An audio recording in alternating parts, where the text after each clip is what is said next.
In this training today, you will learn how to become a certified woman-owned small business. Hi, my name is Montina Young Portis, and I will be your facilitator today. I'm the founder and CEO of CIA Media Group, and we help companies rethink business for the digital age, and we help certified companies win more business. I founded the company in 2013, was certified woman-owned in 2014, and I was not ready. I was informed, but unfortunately confused, frustrated, and had no clue how to leverage the certifications to win more business.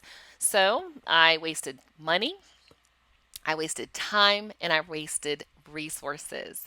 So I chose to shift my business in a different direction, and it wasn't until 2018 when I had to get certified to participate in an event that my business was transformed.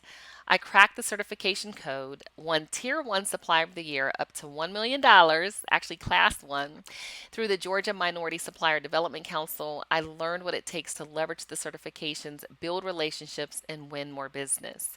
I'm the mom of two amazing adult daughters, a high energy teenage son, and a wonderful son in law. My goal with this training is to help you understand how to apply for the Woman Owned Small Business Certification Program. And my goal as a woman and minority owned company is to help women and minority owned companies build their businesses, secure contracts, credit, and capital, and increase employment opportunities. So let's go. You've heard about the millions that some certified companies make, but are you ready?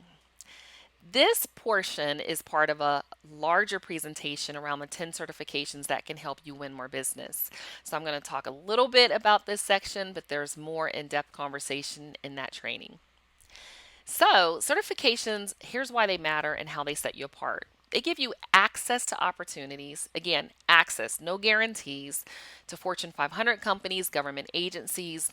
You get so many training and educational programs that are available, networking opportunities, access to leads for bids and proposals, and mentorship opportunities.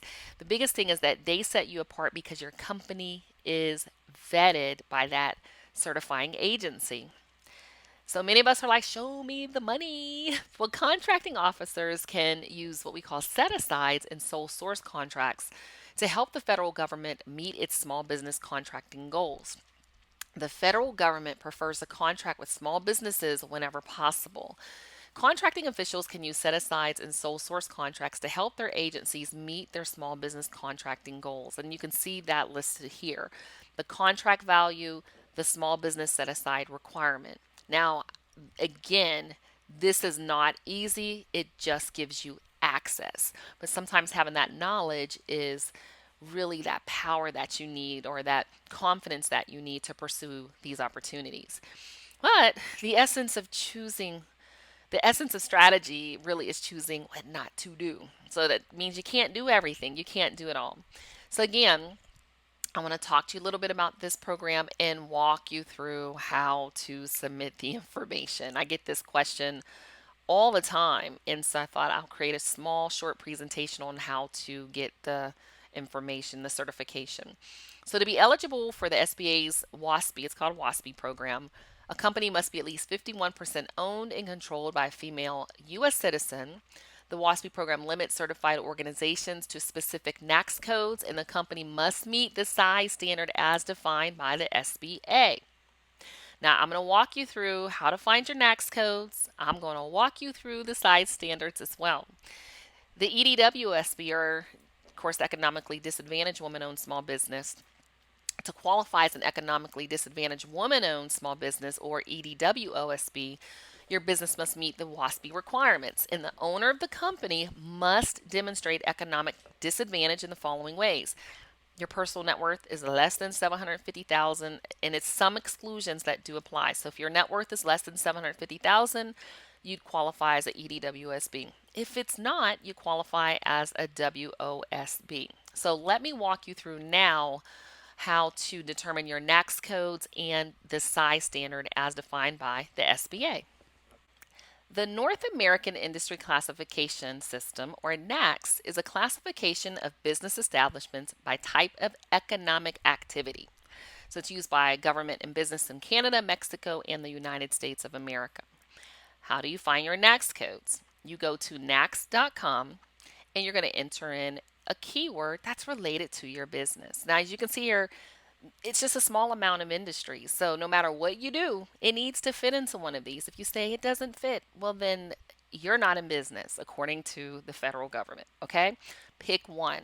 So you'll have your NAICS code. Sometimes you'll see a form that asks for your SIC code or SIC code. Again, an even shorter amount of industries, A through J. So enter a keyword as it relates to your industry. We're just going to go with bridge painting. Do you paint bridges? That's great. So you see here, you have NAICS codes related to bridge painting. Now, here's a challenge that many small business owners have, especially diverse business owners, is they just pick too many NAICS codes. They just put 1,000. I'm exaggerating. But then some pick too little. So a good rule of thumb could be 6. I believe we market with about 8 or 10. Know your industry. We just choose not to leave any out when we submit our information. As you can see here, I'm giving you painting. You can see there the NAICS codes. There's bridge painting, there's painting instruction, there's spray painting, there's runway airport line painting, or called striping. So again, make sure that you choose the NAICS code that is correct for your industry. It is really important. Cement. Again, you see the codes for cement, cement manufacturing, cement block laying, cement kilns manufacturing. So make sure that you're identifying what it is that you do. Put in another one for framing. You got framing contractors, again, viewing the codes that work best for your industry. Now, we're also talking about your size standards. So let's talk about that here in the next video. So when we're looking at our size standards, again, this is important. So you'll go back to NAICS.com. Under NAICS code, you'll see SBA size standards. So again, this is given through SBA. And not to say that it limits anything, but what happens is it's a classification for you as a small business. And this is especially important for your 8A program. If you plan on getting into the 8A program, this is something that you want to think about. So when it comes to your size standards, okay, we're going to use that bridge painting again and say, okay, we're going to use that NAICS code. And according to the NAICS code, the size standard is 16.5 million. So 16.5 million and below, you're a small business. A lot of things happened when COVID-19 occurred, and PPP funding, payment protection program, and then economic impact disaster loans. People are like, this isn't a small business. They do 100 million. Well, that's probably not a small business, but let's just say they do 20 million. Again, it's according to the NAICS code. My NAICS code here for our main primary NAICS code size for considering small is 35 million. So it really is important to choose the correct NAICS code, okay? Because it can go based on your size standard for the code or the size standard based on employees, okay? So again, home, NAICS code, SBA size standards is how you figure that out. So now I want to walk you through the certifying page for WASB. Now this, at this time in this video, is around June 2020. This is subject to change. I've heard that the self-certifying component is going away, so I don't know. So again, always check back and verify. So you're going to go to certified.sba.gov and you'll need to create an account. And this will house the programs. If you're in the Mentor Protege program, 8A program, WOSB, ED, WOSB, veteran-owned small business, you're going to come here to complete the information. Now, nothing I'm showing to you is proprietary. These are just questions that are asked. You're going to self-certify. So let's walk through. Is the qualifying individual currently certified by the U.S. Business Administration as an 8A? I'm not. I do own at least 51% of my business. So am I currently certified by the U.S. Small Business Administration as an 8A business development program? Okay. And does this woman own at least 51%? The first part, I'm not currently certified by the U.S. Department of U.S. SBA. Some of you all get tripped up with this because, well, does the woman own at least 51%? Yeah, I own 51%, but I'm not an 8A. So you're not an 8A. No. Is the qualifying individual certified as WASPI or EDWSB by an SBA approved third party? No. You can be approved through the U.S. Women's Chamber of Commerce, the Women Business Enterprise National Council, so you can be approved by a third party. I'm not. Okay? All right, non-qualification. Has an SBA approved third party certifier declined you? Now, if they have, you need to let them know. We haven't been declined, so that's a no. Corporation or S Corp. And again, I'm just reading through the questions, guiding questions. That's it. Do the corporation stock ledger and stock certificate show that the qualifying individual own at least 51% of all outstanding stock? We're not a corporation. Okay, so we didn't answer this question. My company is set up as an LLC. So that's why I answered these the way that I did. If it doesn't relate to you, you can see here, it's just not applicable. Just answer the questions. Okay, and this is a free certification. Citizenship, you'll have to put in. I put our passport in, just made it simple. So you have to upload your passport and information. Ownership, is the following statement true, yes or no? The qualifying individual is not subject to any conditions, executory agreements, voting trusts, or other arrangements that cause or potentially cause ownership benefits to go to another person. Yes, it's true. I'm not subject to any conditions, agreements, trusts that could potentially cause ownership benefits to go to another person. Is the qualifying individual's ownership direct? Yes, it is. Okay. Is the 51% ownership held through a trust? No. Okay. And I just put in A, but no.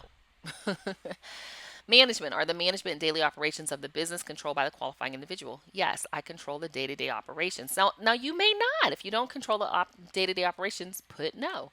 Does the qualifying individual hold the highest officer position in the business and have managerial experience needed to run the business? If you started your business, you hold the highest position? Yes. Okay. I had to put my resume. Go to LinkedIn, and there's a portion there, literally, where you can export all of your information and create a resume. Okay.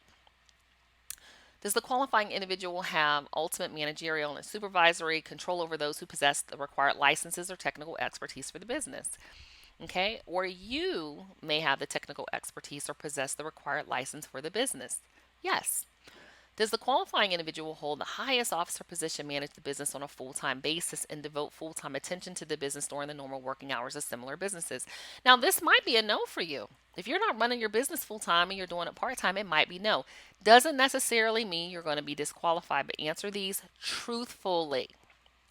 Does the qualifying individual fully control the business? No one else has actual control. So say you control the business, but your husband's running this business and you happen to get a contract and another company knows this, they may protest, right? So they might say, hey, they don't run this business for real. This their husband runs the business. So again, answer truthfully. Is the qualifying individual in control of long-term decision making and day-to-day operations? Yes. Is the following statement true? They've not received a decision from the SBA in connection to an examination or protest. Remember, I brought that up, finding that the business does not qualify as WOSB or an EDWSB. So, is the following statement true? The individual has not received a decision from SBA in connection to an examination or protest. Yes, that is true. Okay. And this is for the EDWSB. Same thing. 8A, I'm not. Third party, again, no. Non-qualification. Okay, so we went through all the stock ledgers.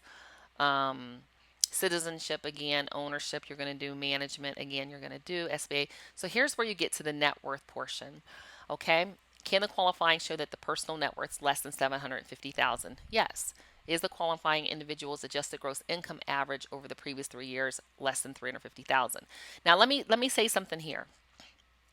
With my company, we have gross over this amount, but I am an employee of my company. I'm a W-2. So if your company has, okay, it's asking you for your individual adjusted gross, your AGI. Check with your accountant.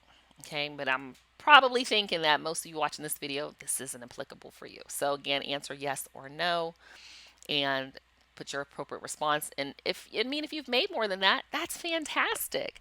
Then you don't qualify, and that's okay too. Your assets, is the fair market value of your assets less than $6 million? For me, it's yes. Can I confirm that no assets were transferred within the 2 years? Yes. And then if the qualifying transferred assets, so this was not applicable. Do the financial records of the individual qualify they're economically disadvantaged? Yeah. You are going to need to upload your tax returns for the last 3 years. So if you're doing this in 2020, You need 2019, 18, 17. Okay, so typically when it comes to certifications, I found that you probably will need the last 3 years of your certification documents. Okay, and then it's going to ask you your marital status. Okay, that's it. You're answering questions and you're uploading information. Now, there are additional financial questions. I can't share those with you, but they're going to ask you things like, actually, you know what? Let me do this. I'm going to actually move this to another screen so I can share with you. They're going to ask you how much cash you have on hand, your savings account balances, checking account balances, accounts and notes receivable, IRAs, Roth IRAs, your business equity, other personal assets, automobiles. So they're going to ask a lot. Sources of income, liabilities, any loans against your life insurance, notes payable to banks or others. So you need to keep detailed books. This is where a lot of people get tripped up when applying for these certifications. Your books have to be in order. So I walked you through. So now I'm going to share some more information with you. Here's what I want you to know. Everybody has a dream, but not everybody has a grind. Being in business is tough. Somewhere, somehow, somebody said it's easy, and it's not the truth. It's difficult in the phase one, it's difficult in phase three. There are trials and tribulations for businesses at 100,000, at a million, at 10 million, at 200 million. So I want to encourage you to do the work. Don't think that you're going to get certified and just things are going to happen. Very rarely does that occur. And oftentimes, if it does, you may not be ready for the business. So I want to encourage you to do the work. It's extremely important. Build a strong network, choose the right certification. So I do have a full course that teaches, how it just really gives you an overview. It doesn't gives you an overview of the 10 certifications that can help you win more business and why each one is different, how they're different, how to really just walk through and make the best decision for your company. So, whether you have a question about leveraging certifications, a specific strategy, or just want to learn more about digital strategies with my company, we're here to help. My information is here. All you have to do, we made it simple because we help companies rethink business for the digital age. Open up your camera on your phone, point it here at this code. It's called a QR code, and it'll take you right over to our programs page where you can actually fill out that free access request form and get access to our library of programs just like this to help you understand which certification to choose, walk you through the documents, and help you win more business. Again, Montina Young Portis here, and it's my absolute pleasure to share this information with you. And I'm happy to hop on a call and see if there's ways for us to work together. Thank you so much, and I'll see you in the next training.